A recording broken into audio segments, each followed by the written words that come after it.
Эрхэм үзэгчдээ тодорч ярилцлагын хөтөлбөрийн ээлж дугаар эхлэж байна. Энэ удаагийн ярилцлагын зочноор Улсын их хурлын гишүүн Эрдэнэ Чимэг оролцож байна. Танд энэ өдрийн мэнд хүргэе.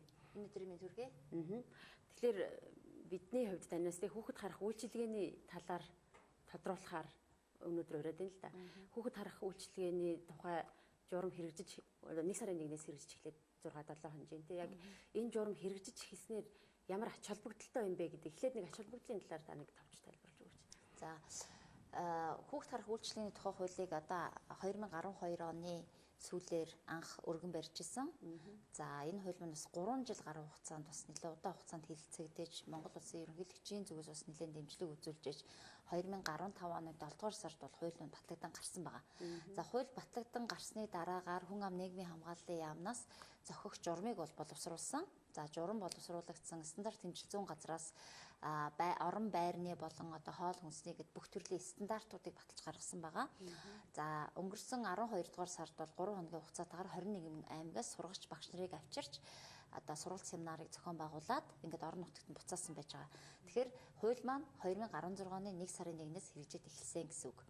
Тэгэхээр иргэдийн зүгээс бол бидэнд маш их хүсэлт ирж байгаа. Одоо хүүхд харахыг үйлчлэгээ эрхлэхийг хүсэж байгаа хүмүүс хинт хандахын ямар бичиг баримт бүрдүүлэхийг ямар сургалтанд хамрахын байр маань ямар байх ёстой вэ гэд ингээд бидэнд бол нэлээх хандлт хийгээд байгаа л да. Тийм учраас энэ талаар бас мэдээлэл өгөх зүйтэй байх гэж бодож байна л да. За ер нь бол улсын төсөвт энэ үйлчлэгэнд зориулан 10 тэрбум төгрөгийг суулгаж чадсан бид нэр.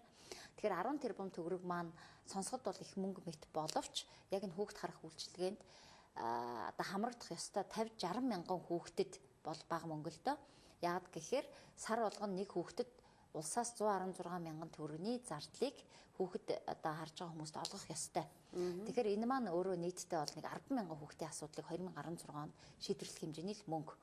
Тэгэхээр бидний зорилго бол 60-аас 70 мянган цэцэрлэгт явж чадахгүй гэртээ байж байгаа хүүхдүүдийг энэ үйлчлэгэнд хамруулъя гэсэн зорилготой боловч улсын төсөв маань өөрөө эдийн засгийн хямралаас болоод 10 тэрбум төгрөг бид нар суулгаж чадсан учраас 2016 онд бол нэг 10 мянган хүүхдийг хүүхд харах үйлчлэгэнд хамруулах юм байна. Гэтэл хүүхд харахыг хүсэж байгаа энэ үйлчлэгийг эрхлэхийг хүсэж байгаа хүмүүс бол нэлээд их байгаа.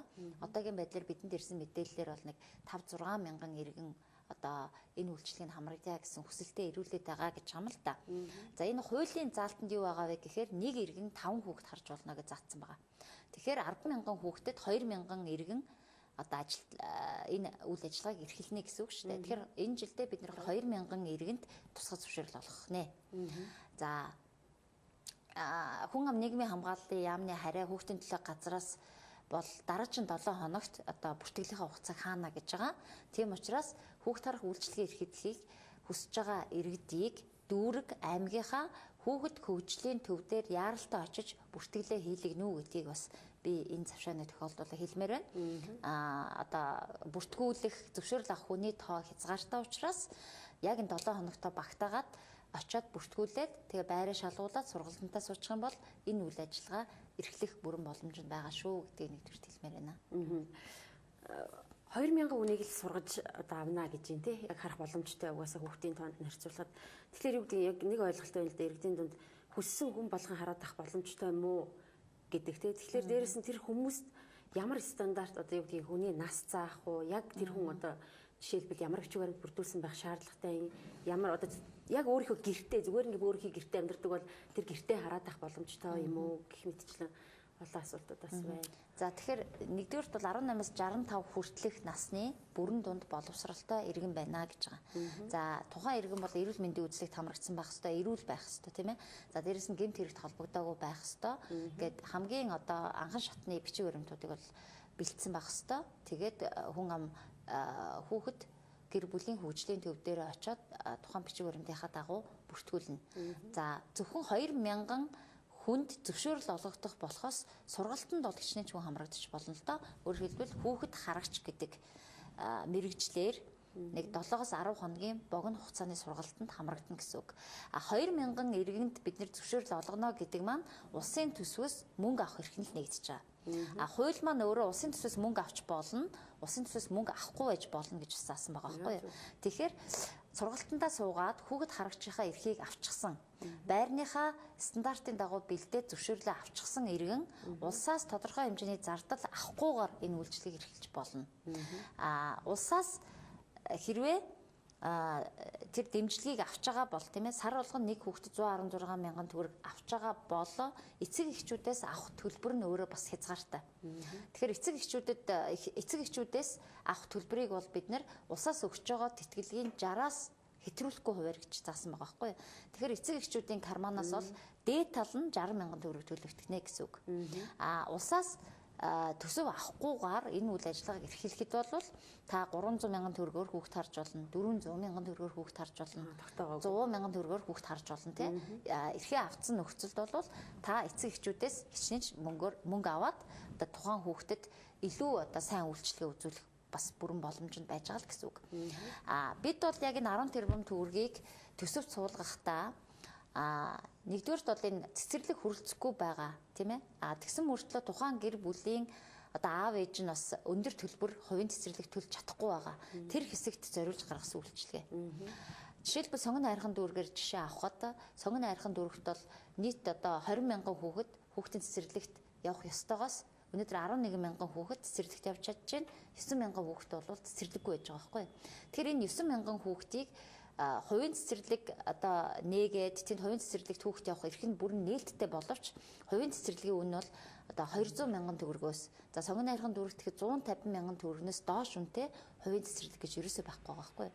Тэгэхээр хүүхд харах үйлчилгээгээр бол илүү хямд одоо үнэтэй үйлчлэгийг бол бид нар санал болгож байгаа. Тэгэхээр улсаас бол яг цэцэрлэгт олгогддог 116 мянган төгрөг нь олгогдчихно. Эцэг эхчүүд бол 30-аас 40 тийм ээ дээдлэн 60 мянган төгрөг бол бас хүүхдийнхаа тодорхой зардлуудад гаргаад өгөх боломжтой. Ийм хэмжээний зардлыг бол эцэг эхчүүдээс гаргаж өгье гэж байгаа байхгүй. Тэгээ яг л ийм нөхцөлийг бүрдүүлсэн тийм хүүхдүүдээс бид нар хамруулах сонирхолтой байгаа. Зөвхөн одоо нийс Улаанбаатар хотын гэр хороол гэлтгүү хөдөө орон нутаг аймгийн төв дээр цэцэрлэгт хамрагч чадахгүй хүүхдүүд байна. Суман дээр зөндөө байна.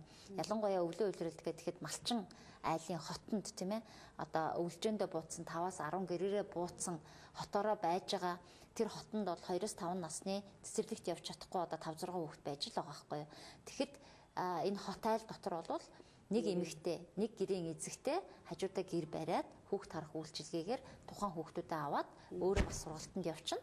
Тэгээд тэр хүүхдүүдэд өдөрт нь хараадах юм боломжтой. Жишээлбэл одоо хөлийн заставууд байж гин. Хөлийн застав дээр нөхрөө дагаж очиод ажиллаж амьдарч байгаа манай бүсгүйчүүдийн зүгээс бас биднэрт санал ирүүлдэг. Бид нэр энэ үйлчлэгийг эрхлүүл яах вэ гэх тийм ээ.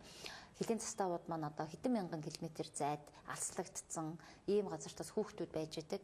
Энэ хүүхдүүдийг бол хүүхд харах үйлчлэгийг хамруулах бүрэн боломжтой. За байрны стандарт ямар байх вэ гэхээр хүүхд харах үйлчлэгээ эрхэлж байгаа байранд хүн амьдрахгүй гэж заасан байгаа л да. Уг нь бол бид яг гэртээ амьдарч байгаа орчиндөө нэмж одоо өөрийнхөө хүүхд төр ч юм уу тийм ээ хүүхдүүд нэмж аваад харах тухай ийм хуулийг бол анх өргөн барьж исэн. Гэхдээ энэ хилцүүлгээ явцад бол хүүхдийн аюулгүй байдлыг одоо яаж хангах вэ гэдэг асуудал маш их тавигдчихсэн учраас за ямар ч байсан яг хүүхд харж байгаа тухайн өрөөндөө ч юм уу иргэн бол амьдарч болохгүй гэдэг заалтыг оруулж өгсөн байж байгаа. Тэгээ энэ маань өөрөө яг өөрийнхөө амьдарч байгаа нөхцөлд хүүхд авахгүй гэсэн үг биш. Жишээлбэл 2 өрөө байртай 3 өрөө байртай иргэд бол нэг өрөөгөө судлаад за өглөө 8 цагт нийцдэг орой 5 цагт хаачдаг тийм ээ. Тэгээ бусад 2 өрөөндөө өөрсдөө амьдраад тэр өрөөндөө бол 5 хүүхэд аваад хүүхд харах үйлчлэгийг эрхэлж болно. За хөдөө орон нутаг гэр хороололд бол өөрсдөө гэрт амьдардаг бол тусад нь нэг гэр барьчих болно. Тэгээд нэг хүүхдэд бол 2.5 м квадрат талбай оногдсон байх хэрэгтэй. Тэгэхээр нэг иргэн 5 хүүхэд харж байгаа гэдэг утгаараа нийтдээ бол нэг 13-аас 14 м квадрат талбай бүхий өрөө эсвэл одоо ийм хэмжээний гэрт 5 хүүхэд аваад харж болно. За дээрэс нь зөвхөн иргэн 5 хүүхэд харахаас гадна 15 хүүхэд бүхий хүүхд харах төвүүдийг байгуулж болно гэж зааж өгсөн байж байгаа. Тэгэхээр 15 хүүхэдтэй төв гэдэг бол жижигхэн цэцэрлэг гэсэн үг. За 15 хүүхэд 3 багштай байна гэсэн үг шүү дээ. Нэг иргэнд 5 хүүхэд оногдно гэдгээрээ тийм ээ.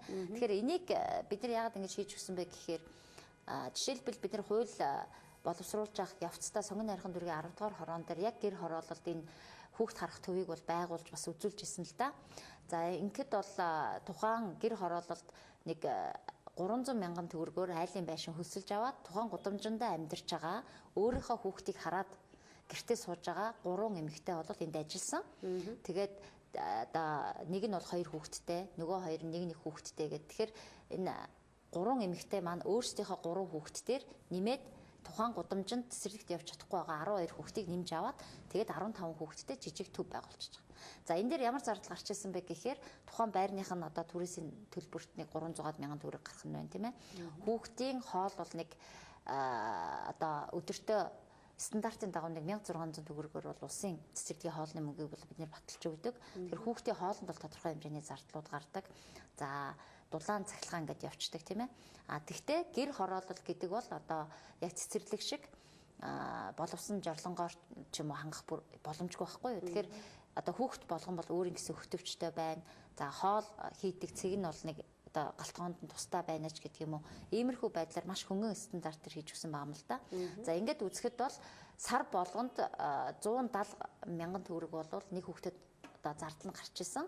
Тэгэхээр улсаас 116 мянган төгрөгийг олгоцсон нөхцөлд цаана нь бол 50-60 мянган төгрөгийг эцэг эхчүүд гаргаад тэгээд хамгийн ойрын байгаа тийм ээ тухайн гудамжиндаа байгуулагдсан, тухайн орцсондоо байгуулагдсан хүүхд харах цэгт бол хүүхдэд харуулах бүрэн боломжтой.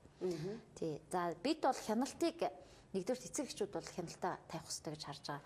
Ер нь энэ үйлчилгээнд хүүхдэд хамруулахад огт танихгүй хүнд бол авчид өгчих нь маш ховрол гэж харж байгаа л да. Яг тэгэхээр одоо ч гэсэн эмээ өвөнөр одоо үр ачнараа хараад сууж байгаа тийм ээ. Эсвэл одоо өөрийнхөө хүүхдийг харж байгаа хүн хажуу айлынхаа хүүхдүүдийг нийлүүлээд харах тухай ойлголт тийм ээ. Ах トゥ унэр нийлээд дундаасаа хүүхд харах нэг цэг байгуулж болно. Эсвэл одоо эмээ өвөнөр нийлээд нэг цэг байгуулж болно ч гэх юм уу. Ер нь бол хүн хамгийн таньдаг хүнээрээ л голчлон энийг хүүхдээ бол харуулна л та. Энэ утгаараа эцэг эхчүүд нэгдүгээр тэнээр харуулах вэ гэдэг шийдвэрээ өөрсдөө гаргах ёстой. Хоёрдугаар хяналтаа маш сайн тавих ёстой. Одоо цэцэрлэгт яадаг вэ гэхээр улсын цэцэрлэгт явж байгаа хүүхдүүд дээр бол эцэг эхийн хяналт гэж байхгүй. Эцэг их бол ямар ч хариуцлага хүлээхэ болсон. Учир нь за манай хүүхэд ер нь ямар хоол идэж байна, манай хүүхдийг өдөрт одоо зодоод байна уу, яагаад байна ч гэх юм уу. Иймэрхүү үйлдэл гарлаа гэхэд эцэг эхчүүд тэнд очиж хяналт тавихад бол энэ их хил амтай эцэг их учраас хойдон жилд энэ хүүхдийг авахгүй ч гэх юм уу. Иймэрхүү байдал гараад байдаг учраас эцэг эхчүүд бол одоо цэцэрлэгээр хяналт тавьж чадахгүй байгаа шүү дээ. Бид бол хүүхд харах үйлчилгээнд дээр яг гэрийн орчин бүрдүүлсэн эцэг эхчүүд өөрсдөө хяналтаа тавьчихдаг. Одоо хоол хаанаас хүнснийхээ материалыг хаанаас худалдаж авч гин, хоолоо яаж хийж гин, аюулгүй байдал яаж хангаж гин, энэ бүхнийг бол нэгдүгээр эцэг эхчүүд хяналтаа тавих хэрэгтэй. За тэрний дараа бол мэргэжлийн хяналтын байгууллагын хяналт тавина, хүүхд хөгжлийн төвүүд хяналт тавина, тухайн хорооны нийгмийн ажилтны хяналт тавина гэдэг ер нь бол хяналт тавих байгууллагууд бол нэлээд олон тоотой.